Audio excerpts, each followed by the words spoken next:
Telegraph Wires by Ted Hughes appeared in his 1989 collection, Wolf Watching. The poem depicts the quiet presence of telegraph or telephone wires stretching across the countryside, serving as a metaphor for communication and connection. The poem paints a serene picture of the wires vibrating in the wind, highlighting their role in linking distant places and people. There is a suggestion, however, that Hughes is ambivalent towards this technology, with his choice of language in places hinting that it may not be unequivocally benign. Due to its ability to transmit information over large distances and so negate the need for travel and face-to-face interaction, the delivery of news in this impersonal manner paradoxically drives isolation by hindering human connectivity, not only between people, but also between people and nature. This poem reflects a number of Hughes's broader thematic interests and preoccupations. One prominent theme is the tension between nature and modernity. Humans, by encroaching upon the natural world with technological advancements, paradoxically distance themselves from it. Hughes once noted, "Technology is the knack of so arranging the world that we don't have to experience it." We could argue that the presence of man-made telegraph poles and wires in an otherwise wild landscape may symbolize human attempts to control or impose order on nature. Additionally, Hughes's poetry also frequently deals with the theme of communication, both successful and failed, between humans and between humans and nature. He might be suggesting that while telegraph wires are meant to connect, they also highlight distances and gaps in understanding. The poem comprises 6 stanzas of 2 lines each. Line lengths are irregular, ranging from 5 to 14 syllables. There is no fixed metrical or rhythmic structure, although due to the preponderance of iambs, didum, and anapaests, dididum, the overall meter can be described as rising. The irregularity in the line lengths, however, means that this never becomes sing-songy. There is a set rhyme scheme of A, B, C, etc., so each stanza can be described as a rhyming couplet. Most end rhymes are single or masculine, in that the rhyme is located on the final stressed syllable, e.g. made and played and space and face. Other rhyming techniques are also employed, such as double or feminine rhyme, where the rhyme is located on the penultimate stressed syllable, e.g. heather and weather, and slant or half rhyme, such as airs and withers and more and ear. There are also instances of pararhyme, such as weather and withers, and internal rhyme, such as together with heather and weather. Hughes's use of imperfect rhymes, where the matching of sound is nearly but not quite, gives the poem a sense of cohesion, while simultaneously evoking a sense of dissonance and tension that suggests his underlying unease about this so-called technological miracle. The poem is also given a muted sense of musicality through sound patterning techniques, such as alliteration, e.g. picked and played, and telegraph and tones, consonants, e.g. so oddly, so daintily made, and assonance, e.g. such unearthly airs the ear hears and withers. Although Hughes's diction is plain and straightforward, he employs vivid imagery and figurative language, such as metaphor and personification. Examples include metaphors like it is picked up and played, and in the revolving ballroom of space, as well as personification, such as the thing comes alive in your ear, and towns whisper to towns over heather.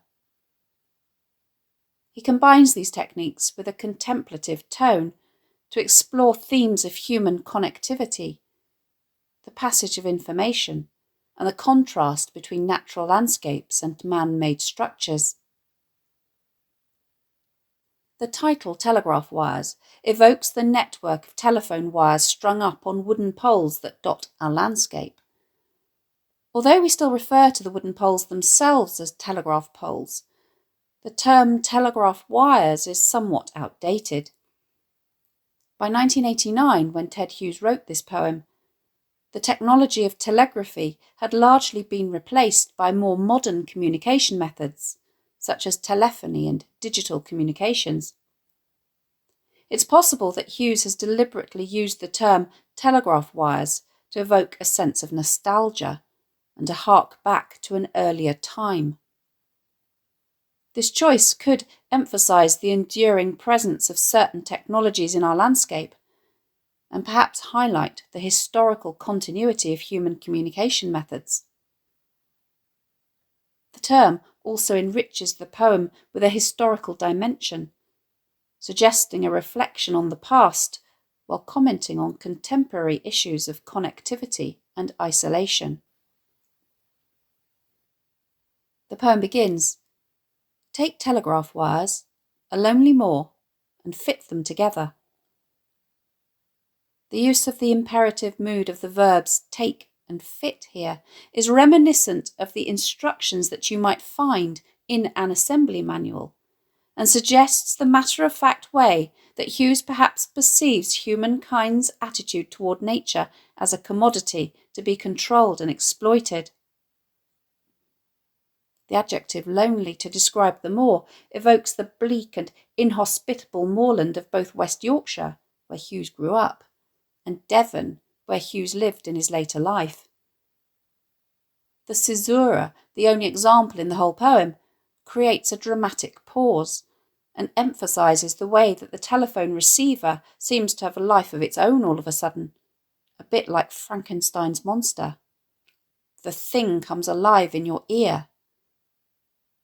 The somewhat dismissive use of the word thing here is perhaps an early indication that Hughes may be ambivalent about its invention.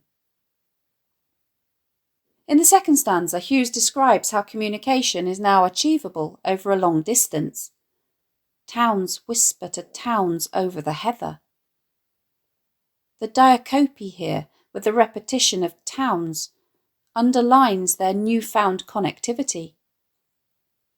Hughes's use of synecdoche, where the word towns, which are technically places, is used to represent the inhabitants of those towns, effectively personifies them and thus adds an extra layer of meaning and imagery to the phrase.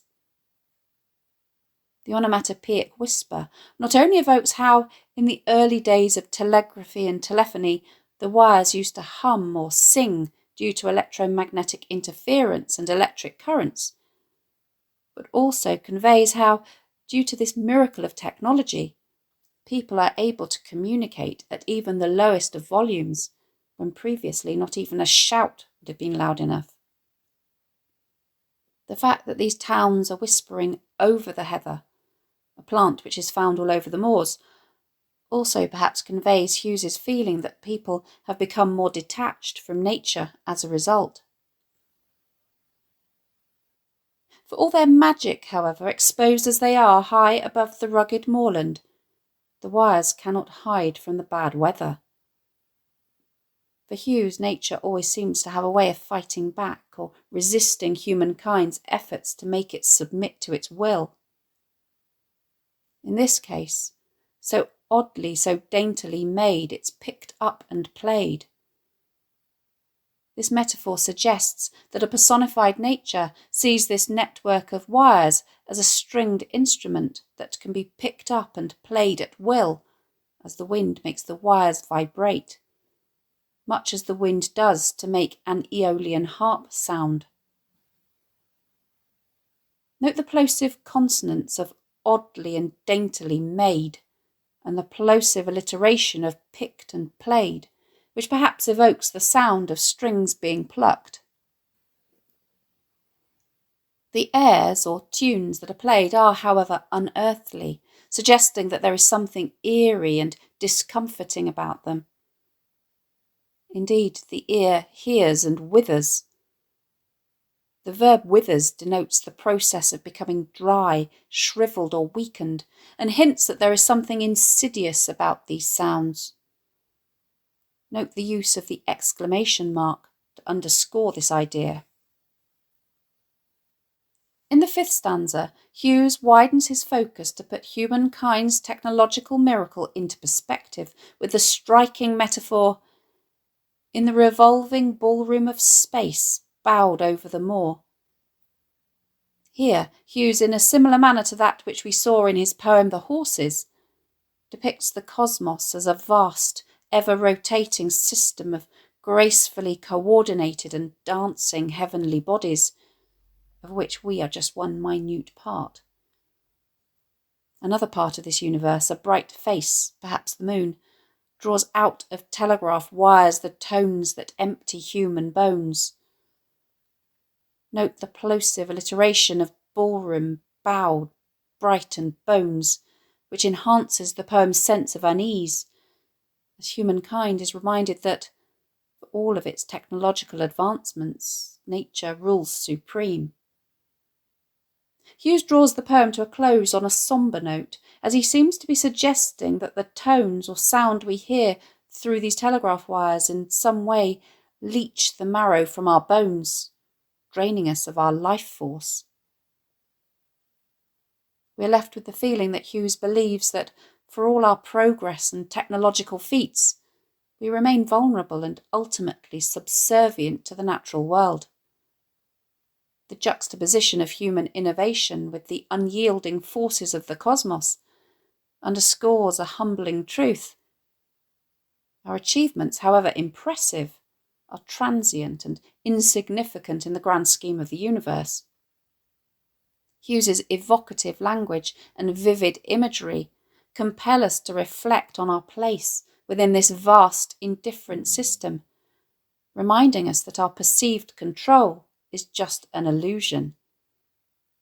The poem's ending leaves us with a profound sense of our own fragility and the enduring power of nature, suggesting that our true wisdom lies in acknowledging and respecting this timeless balance.